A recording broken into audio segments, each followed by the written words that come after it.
ஆத்ம நண்பர்கள் அனைவருக்கும் அன்பான வணக்கம்.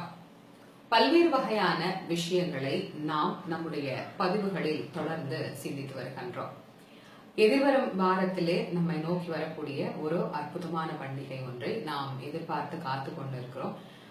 முக்கியமா சொல்லணும் அப்படின்னா பெண்கள் எல்லாம் ரொம்ப ரொம்ப ஆர்வமா எதிர்பார்த்து காத்துட்டு இருக்கிற ஒரு நாள் அப்படின்னு சொல்லலாம்.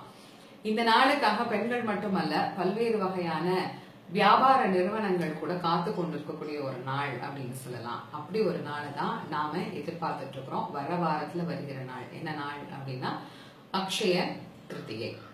இந்த அக்ஷய திருத்தியை அன்னைக்கு கண்டிப்பா தங்கம் வாங்கணும், கண்டிப்பா வைரம் வாங்கணும், இல்லைன்னா பிளாட்டினம் வாங்கணும், இல்ல வெள்ளியாவது வாங்கிடணும் அப்படின்னு ஒரு முடிவு பண்ணி அது கடன் வாங்கியாவது செய்ய வேண்டிய ஒரு நிர்பந்தத்துக்கு பல பேரும் இன்னைக்கு மன ரீதியாக தள்ளப்பட்டு கொண்டிருக்கக்கூடிய ஒரு சூழலை நம்ம பல்வேறு இடங்கள்ல பாக்குறோம்.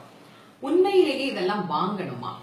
இதெல்லாம் வாங்கறதுனால என்ன பலன்? அப்படி இல்லைன்னா இந்த நாளுக்கான காரணம் என்ன?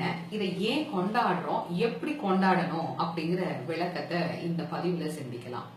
அக்ஷய திருத்தியை அப்படிங்கிற இந்த நாள் எதுக்காக வந்த நாள் அப்படின்னா பல்வேறு வகையான வரலாறுகளோடு தொடர்புடையது. அதுல ஒரு முக்கியமான வரலாறாக ஆதிசங்கரருடைய வரலாறு இதிலே பதிவு செய்யப்படுகிறது.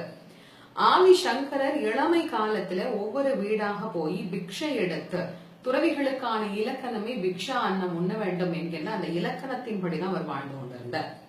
அதன்படி அவர் ஒரு நாள் ஒரு வீட்டுல போய் பகவதி பிக்ஷாந்தேகின்னு கையேந்து நிற்கிறார். அந்த வீட்டுல இருக்கிறது ஒரே ஒரு நெல்லிக்கனி, அதுவும் கொஞ்சமா ஒரு ஓரத்துல அடிப்பட்ட மாதிரி இருக்கு. ஒரு அரைவாசி முக்காவாசி தான் அது நல்லா இருக்கு. அவங்களே அந்த கணவனும் மனைவியுமே அதை சாப்பிட்டுதான் அவர்களினுடைய விரதத்தை பூர்த்தி பண்றதுக்காக அதை வச்சிருக்கிறாங்க. அது ஒண்ணுதான் அந்த வீட்டுல இருக்கு. இவர் போய் பகவதி பிக்ஷாந்தேகின்னு கேட்ட உடனே அந்த பெண்ணுக்கு அந்த குழந்தைய பார்த்த உடனே மனம் ரொம்ப உருகுது. இந்த குழந்தை இவ்வளவு அழகான குழந்தையா இருக்கே, அற்புதமான குழந்தையா இருக்கே, வேதங்கள் இதனுடைய முகத்தின் மூலமாக பிரதிபலிக்கின்றதே, இவ்வளோ ஒரு சாந்த ஸ்வரூபியா இருக்கிற இந்த குழந்தை தெய்வமே நேரில் வந்த மாதிரி நம்ம வீட்டு வாசல்ல நின்று பகவதி பிக்ஷாந்தேகின்னு கேக்குது. ஆனா இந்த குழந்தைக்கு கொடுக்கறதுக்கு நம்ம கிட்ட ஒன்னும் இல்லையே அப்படின்னு பார்க்கும்போது அதுல ஒரு சின்ன அந்த நெல்லிக்கனி அந்த அம்மா பார்த்துடுறா. இததான் இப்போ குளிச்சுட்டு விரதம் உடணும்னு கணவர் போயிருக்கிறாரு. அவர் சாப்பிட்டு அதுல மிச்சத்தை அவர் கொடுப்பாரு, அதை வாங்கி அந்த அம்மா சாப்பிட்டு விரதம் விடணும். இதுதான் அந்த குடும்பத்தோட நிலைமை. யோசிச்சு பாருங்க. ஒரு பிடி அரிசி கூட இல்லாத அவ்வளவு வறுமையான சூழ்நிலையில இருந்த அந்த பெண் தான் வைத்திருந்த அந்த நெல்லிக்கனி அந்த குழந்தைக்கு கொடுத்துட்டு இந்த ஓரமா அப்படி போய் நிக்கிறார். இது எல்லாத்தையுமே தெரிஞ்சுட்டு தான் வாசல்ல நிக்கிறார் ஆதிசங்கர்.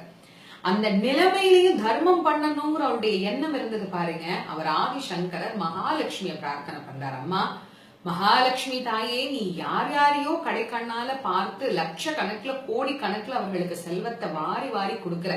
ஆனா நீ நியாயமா இவளுக்குதான் நீ கொடுக்கணும். அதனால இந்த பெண்ணை கொஞ்சம் உன்னுடைய கடைக்கண்ணால பாரு, இவளுக்கு கொஞ்சம் கருணை காட்டுன்னு கனகதாரா ஸ்தோத்திரத்தை பாராயணம் பண்ற. அப்போ அந்த வீட்டுல தங்க நெல்லிக்கனி அப்படியே மழையா பெய்தது. இந்த வரலாறு நாம எல்லாரும் அறிந்தது. அந்த நாள் தான் அக்ஷய திருத்தியை நாள். இந்த நாள்ல நடந்த ஒரு நிகழ்வு அப்படின்னு எடுத்துக்கலாம். இப்ப நம்ம எல்லாம் என்ன சொல்லிட்டு இருக்கிறோம் அப்படின்னா, தங்கத்தையோ வெள்ளியையோ வாங்கி கொண்டு நம்ம வீட்டு பீரோல நம்ம வச்சுட்டோம் அப்படின்னா நம்ம வீட்லயும் தங்க நெல்லிக்கனி மாதிரி பெய்யும், தங்கமா சேரும் அப்படின்னு நாம நினைச்சிட்டு இருக்கிறோம். ஆனா நியாயமா இந்த கதையோட இதை நீங்க தொடர்பு படுத்தி பாருங்க. அவர் வாங்கிட்டு வீட்டுக்குள்ள வச்சாரா, அல்லது வீட்டுல இருந்ததை எடுத்து யாராவது ஒரு அடியாருக்கு கொடுத்தாரா? இப்ப நியாயமா என்ன பண்ணணும்? தர்மம் பண்ண வேண்டிய நாள் அக்ஷய திருத்தியை. இந்த நாள்ல வாங்கி வாங்கி உள்ள வச்சு பூட்டிக்க கூடாது. இன்னைக்கு நாம வாங்கி தர்மம் பண்ணணும். தங்கத்தையும் வெள்ளியையும் வாங்கி நாம என்ன தர்மமா பண்ணிட போறோம்? அதனால நாம தர்மம் பண்றதுக்குன்னே உரிய நாளான இந்த நாள்ல என்ன பண்ணணும் அப்படின்னா, தங்கம் வெள்ளி தர்மம் பண்ற அளவுக்கு வசதி இருந்தா பண்ணுங்க. இல்லைங்க அவ்வளவுலாம் எங்களுக்கு வசதி இல்லைங்க அப்படின்னா இந்த நாள்ல கண்டிப்பா எல்லாரும் போய் கடையில வாங்க வேண்டிய பொருள் அப்படின்னா மஞ்சள், உப்பு, அரிசி, தானியங்கள். இல்ல மஞ்சளும் உப்புமாவது கண்டிப்பா வாங்கணும். இந்த ரெண்டு மட்டுமாவது கண்டிப்பா வாங்கி அதை வீட்டுல வச்சு மகாலட்சுமிய பூஜை பண்ணி இந்த வீட்டுல லட்சுமி கடாட்சம் பெருகணும் அப்படின்னு பிரார்த்தனை பண்ணிக்கணும். ஒண்ணு. அரிசி, துவரம்பருப்பு, கோதுமை இந்த மாதிரி தானியங்களை பிறருக்கு தானம் பண்ணணும். இதையெல்லாம் நாம தானம் பண்ணக்கூடிய ஒரு அற்புதமான நாளான இந்த நாளை இந்த முறையிலே நாம வழிபட்டு பயன்படுத்தி கொண்டோமையானால் நம்ம வீட்டுல கண்டிப்பா மகாலட்சுமி வாசம் செய்வாள் என்பது உண்மை. அதை விட்டுட்டு அவங்க நகை வாங்கிட்டாங்க எனக்கே வாங்கி கொடுக்கல அப்படின்னு கணவரோட சண்டை போடாம, தாய் தகப்பனோடு சண்டை போடாம, இந்த நாள் எதற்குரிய நாள் அப்படின்னா தர்மம் செய்வதற்குரிய நாள். முடிந்ததை தர்மம் பண்ணி அதனுடைய பலனை நாம் ஒவ்வொருவரும் பெறணும் அப்படின்னு உங்கள் அனைவருக்கும் மிகுந்த அன்போடு தெரிவித்துக் கொண்டு, மஞ்சளும் உப்பும் தானிய வகைகளும் வாங்கி வீட்டுல வச்சு மகாலட்சுமியை பூஜை பண்ணுங்க.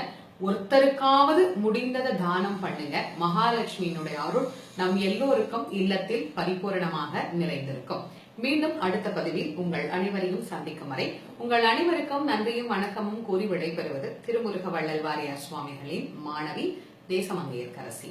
நன்றி, வணக்கம்.